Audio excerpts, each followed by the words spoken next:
Maybe it's time for the Yankees to be bold with pitching.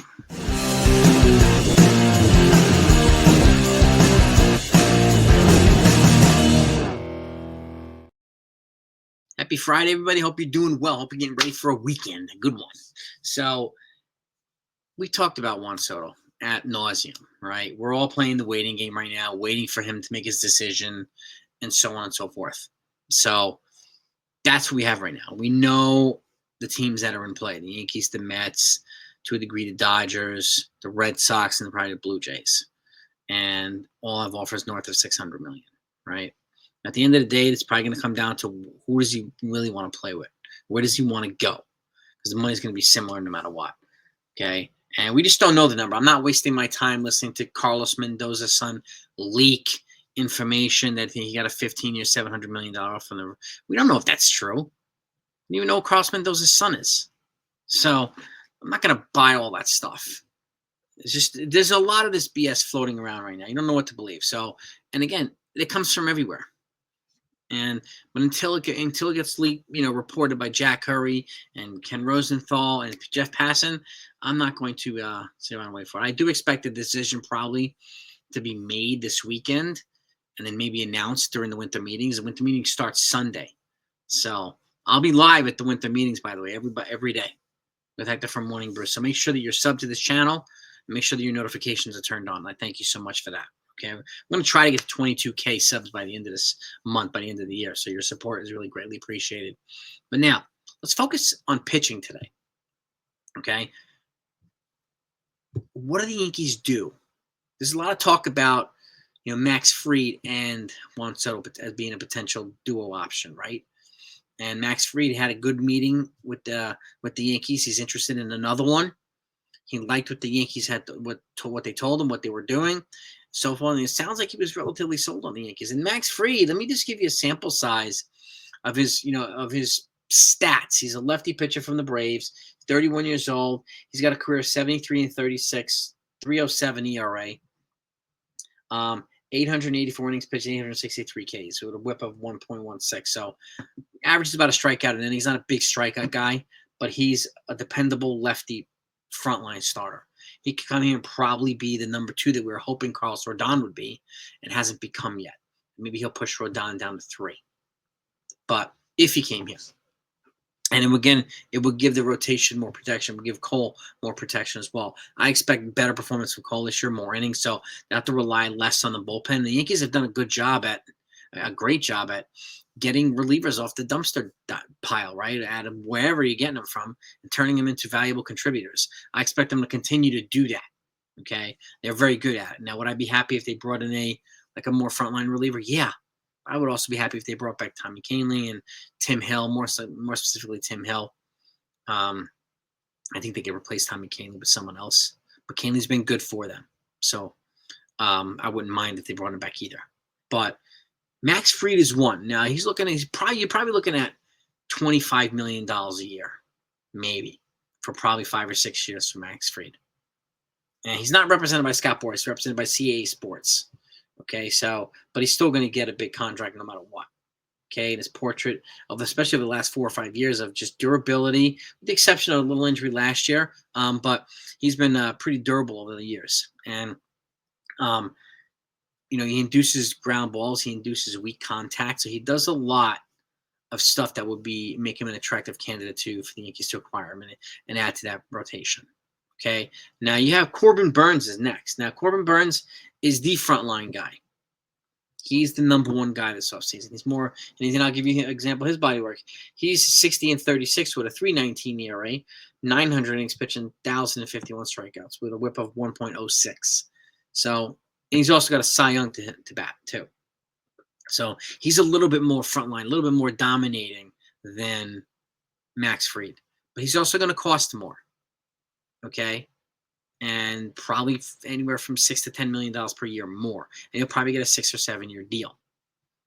Are the Yankees willing to do that? The only way I could see this happening, let's just say Max Fried, is if they find a trader for Marcus Stroman in the trade to offset that salary, even if they have to eat some money. Okay? The only way I could see Corbin Burnes being a possibility He also had a good Zoom meeting with the Yankees, and they're interested in him as well. I could see Burnes being a possibility if they trade Stroman and Cortez, and maybe even Trent Grisham.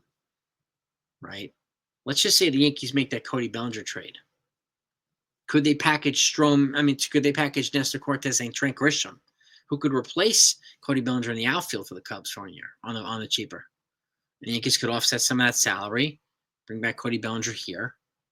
Could they do that? Because they're very interested in Cody Bellinger. I don't particularly see the need for Nico Horner, but I understand if they want to do it.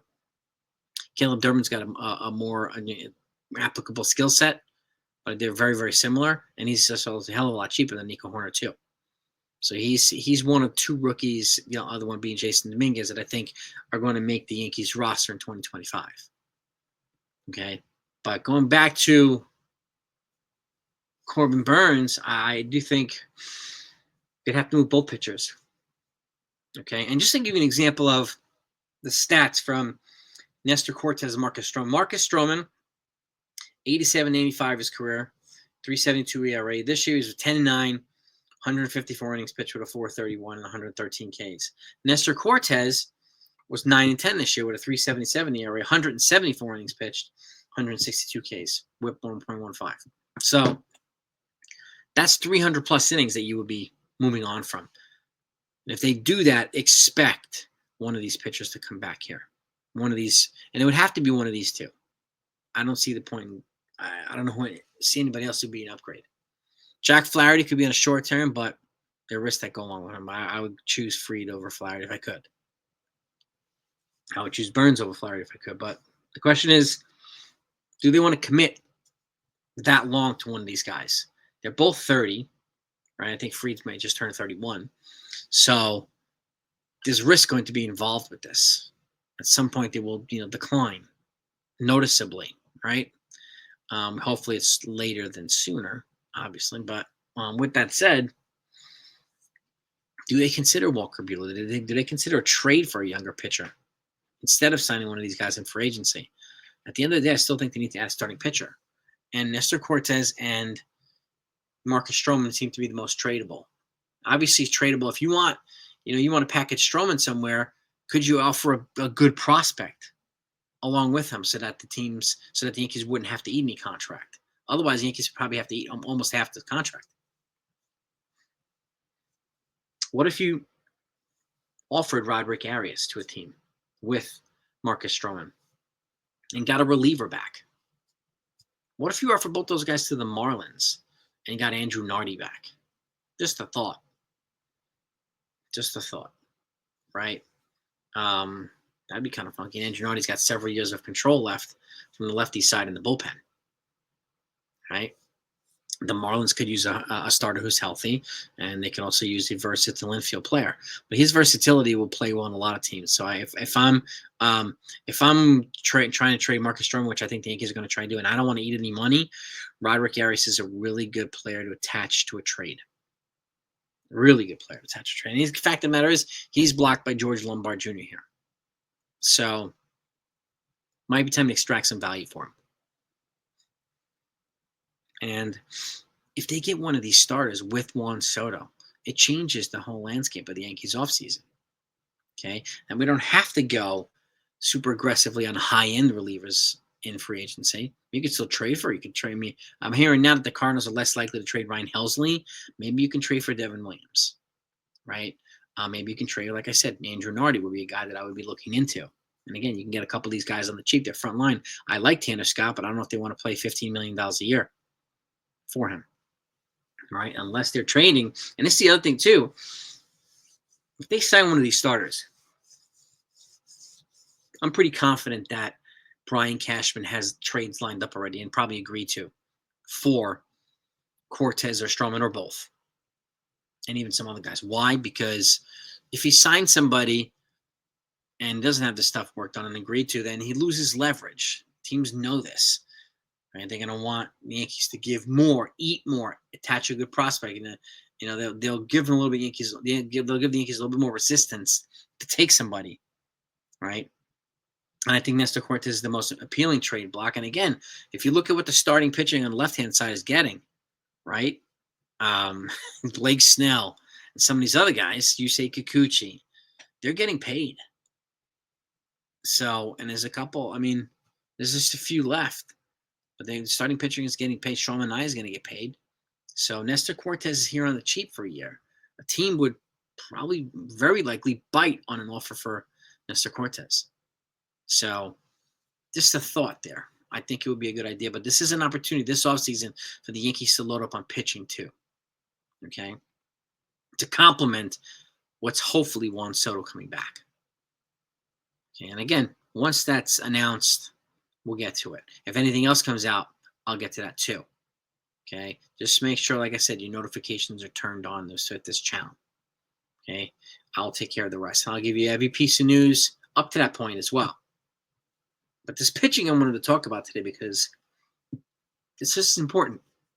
Soto's priority number one, yes, right? But there's got to be pitching. He doesn't solve the pitching, and the pitching didn't really show up in the World Series the way the Dodgers pitching showed up in the World Series. So we need to address that. And this is a good way to do it. This is a good time to do it, right? So and I'm more confident with their ability to construct a dominant bullpen than I am a dominant rotation. That has to happen in free agency or trade market, most likely. So, but you let me know what your thoughts are, okay? What of those four pitchers would you take either Fried or Burnes, and how would you take them? What would you pay them? And what would you trade to clear up money? Because they're going to have to clear payroll. Keep in mind, Soto comes back. If he comes back, let's just say that's 45, 50 million. You add that onto the payroll. And then you don't have much flexibility after that unless you're trading guys like Grisham and maybe Trevino and Cortez and Stroman. That creates probably $30 million more of flexibility, which allows you to be aggressive in other areas, which I think the Yankees are going to want to do, but they don't want to basically deplete everything. Just really, really stretch themselves. So give me your thoughts on this. This one is really important. I find it priority two for the Yankees. I like Bellinger, but if the Yankees could do, Soto and Fried or Soto and Burnes, sign me up for that.